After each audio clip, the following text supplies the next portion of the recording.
आज का चैप्टर है हमारा चैप्टर 18, जो कि है वाक्य विचार के बारे में।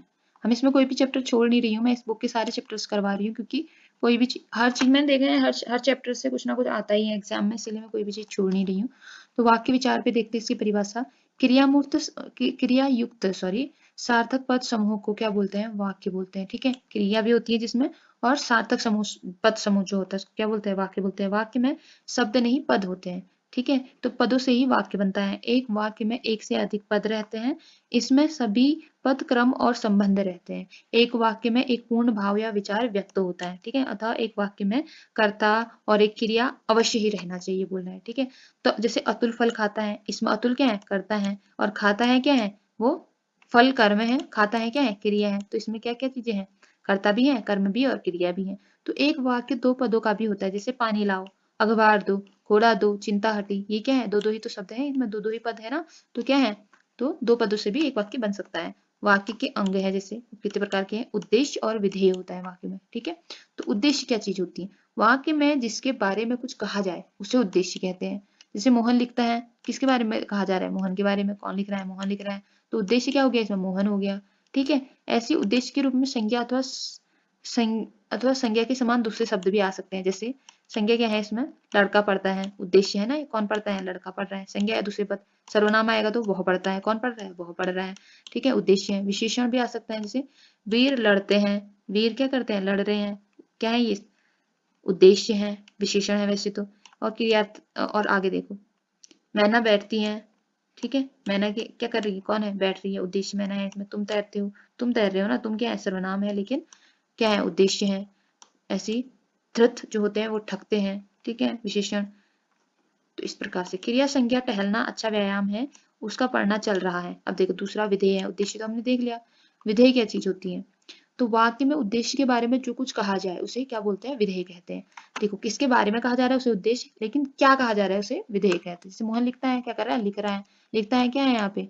विधेय है। ठीक है, और मोहन क्या है? उद्देश्य है। उद्देश्य और विधेय का विस्तार देखो। वाक्य में कर्ता के स्थान को उद्देश्य का विस्तार कहते हैं, और क्रिया के विस्तार को विधेय का विस्तार कहते हैं। ठीक है, जैसे अच्छा लड़का है, इस वाक्य में लड़का क्या है? उद्देश्य है। अच्छा क्या है? अच्छा क्या है? विशेषण है। तो लड़का शब्द का विस्तार है। ठीक है, उद्देश्य का विस्तार विशेषण, संबंध कारक, सर्वनामिक, विशेषण, क्रिया योजक आदि से होता है। विशेषण से देखो, काला कुत्ता भौंकता है। कैसा कुत्ता भौंक रहा है? काला। काला कुत्ते की क्या बता रहे हैं? विशेषता बता रहे हैं। संबंध कारक में राम का कुत्ता भौंकता है। किसका का भौंक रहा है? राम का। तो ये का क्या बता रहा है? संबंध बता रहा है, किसका कुत्ता है करके। सार्वनामिक विशेषण से बनाए तो यह कुत्ता भौंकता है, सर्वनाम बताया था ना, तो यह कुत्ता भौंक रहा है। प्रश्नवाचक बनाए तो कौन आदमी काम करता है, तो यहाँ पे प्रश्न पूछ रहा है कौन लगा के। ऐसे क्रियाद्योतक से दौड़ता हुआ लड़का गिर पड़ा, तो दौड़ता हुआ क्या? लड़का। तो क्रिया बता रहा है ना, क्रिया हो रही थी वहां पे, गिर पड़ा हो।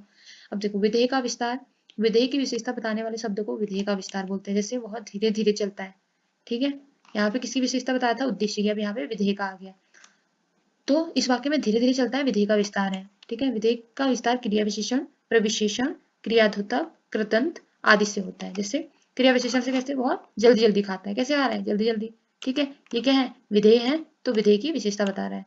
कारण से देखो, रेखा छुरी से सब्जी काटती है, ये विधेय है, तो ये छुरी से काट रही है ना सब्जी, तो इसकी विशेषता बता। संप्रदान से देखो, पिताजी मेरे लिए किताबें लाए।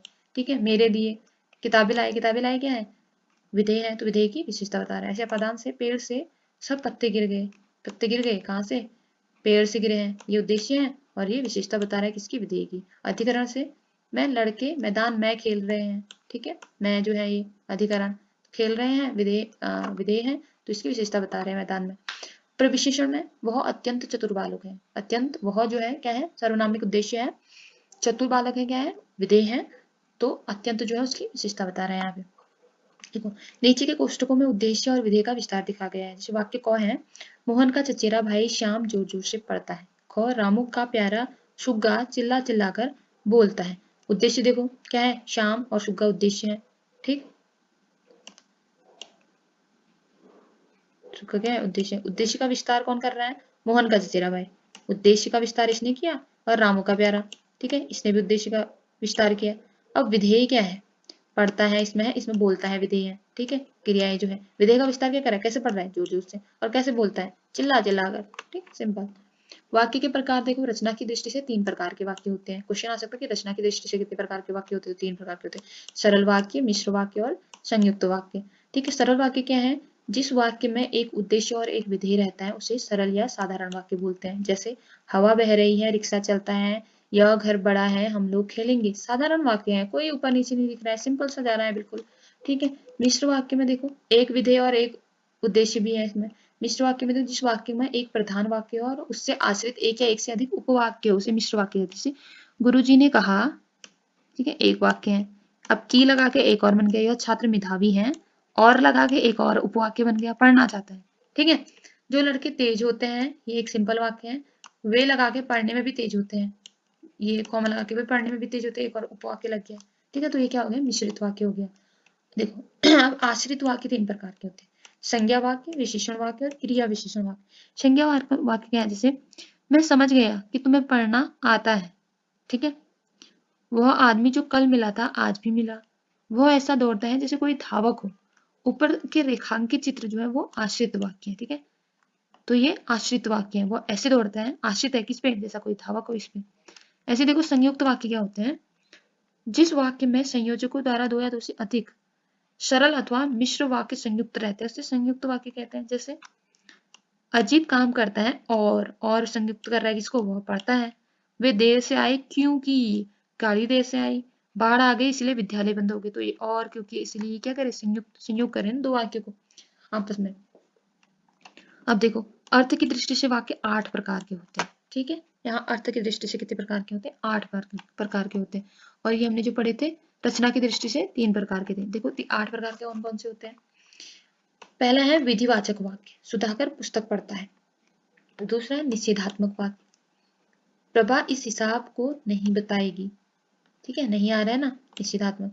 तीसरा है आज्ञावाचक वाक्य, तुम सदा सत्य बोलो, आज्ञा दे रहे हैं उनको।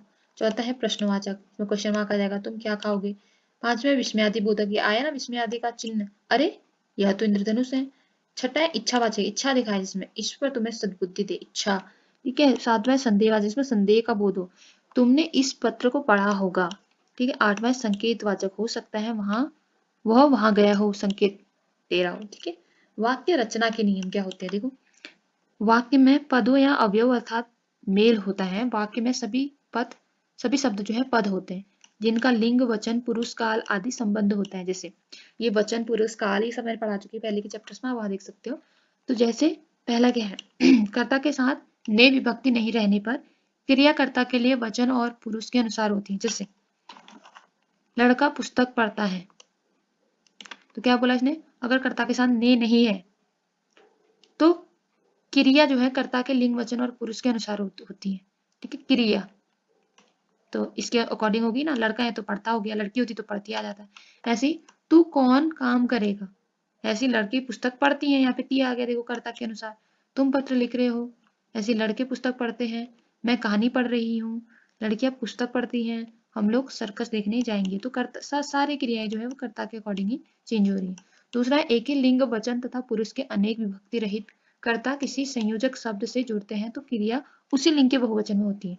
तो क्या बोल रहे हैं? एक ही लिंग, वचन और पुरुष के अनेक विभक्तियां, जब विभक्तियां रहित बोल रहा है, ठीक है, सहित नहीं बोल रहा है, रहित कर्ता किसी संयोजक शब्द से जुड़ते हैं तो क्रिया उसी लिंग के वचन में होती है। जैसे देखो मोहन, सोहन और शोभन पढ़ते हैं, मोहन, सोहन और शोभन 3 है ना, तो ये क्या हो गया? इन्हीं के उसमें पढ़ते हैं हो गया। ठीक है, वचन बहुवचन हो गया यहाँ पे। ठीक, ऐसे ही सीता, गीता और अर्पणा पढ़ती है, बहुवचन है लेकिन है क्या? ये स्त्रीलिंग का बोध करा है इसलिए पढ़ती है। सुबह में कौवा, तोता और मुर्गा बोलते हैं, ऐसे एक डाल पर कलियां, तितलियां और चिड़िया थी। तीसरा पॉइंट है कि दो भिन्न लिंगी विभक्त रहित कर्ता और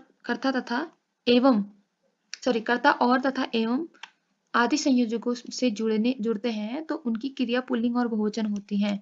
और एवं को याद रखना, जैसे लड़की और लड़का पढ़ते हैं तो क्रिया क्या होगी यहाँ पे? बहुवचन में होगी, पुल्लिंग और बहुवचन में होगी। लड़का और लड़की पढ़ते हैं तो यहाँ पे भी क्या होगी? पुल्लिंग में है और बहुवचन में, पढ़ती नहीं आया ना। राधा और कृष्ण रास रचाते हैं, ऐसी विमान और राम, देखो और आ रहा है ना जहाँ पे और एवं आएगा वहां पे पुल्लिंग और बहुवचन हो जाएगा। सीता आ रहे हैं, बाघ और बकरी एक हाथ पर पानी पीते हैं। साहित्य, संस्कृति, भाषा एक दूसरे से समृद्ध है। ठीक है। ऐसे चौथा है योजक चिन्ह के रहने पर दो भिन्न लिंगी विभक्त रहित कर्ता, रहित का मतलब होता है बिना, ठीक है, और सहित का मतलब साथ में उसके, तो कर्ता की क्रिया पुल्लिंग और बहुवचन में होती है, जैसे पुल्लिंग और बहुवचन, ठीक है, योजक चिन्ह जहाँ पे रहेगा, ठीक। तो शिव पार्वती पूजे जाते हैं, पुल्लिंग और बहुवचन। लड़के लड़कियां पढ़ रहे हैं, यहाँ पे वैसे पति पत्नी बैठे हुए हैं, यहाँ पे राधा कृष्ण राष्ट्र जाते चूहे चूहिया दौड़ रहे हैं, पुल्लिंग और बहुवचन। अनेक लिंगो वचनों की कर्ता होने पर क्रिया बहुवचन होती है और अंतिम कर्ता के अनुसार लिंग होता है। अंतिम कर्ता जो होगा उसके अकॉर्डिंग यहाँ पे लिंग होगा और होगा बहुवचन। देखो अनेक लिंगों में, जैसे मैदान में 3 गायें 4 बैल और 5 भैंसे थी। भैंस क्या स्त्रीलिंग है तो इसलिए थी आ गया। घर में एक लड़का 2 बूढ़े और 3 बुढ़िया बैठी हैं, ठीक है, यहाँ पे लास्ट वाले के अकॉर्डिंग जो है वो आ गया, क्या कर्ता के अकॉर्डिंग इसका लिंग चेंज हो गया। इस वर्ग में 8 लड़के 9 लड़के और 2 शिक्षक बैठे हैं, शिक्षक, ठीक है। इस बोरे में 100 लीचियां 25 आम और 30 केले होंगे।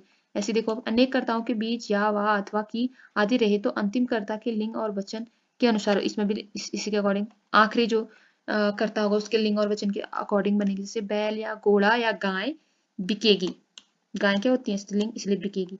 ऐसी लड़कियां या लड़के हल्ला मचा रहे, लड़के क्या है पुल्लिंग इसलिए मचा रहे हैं। ऐसे को रेली की रेल निकला, पता नहीं लाभ या हानि हुई, ठीक है। घड़ी या खड़ा मिला, मुझे क्या पता, वहां देखने वालों का जमावड़ा या भीड़ थी, ठीक है।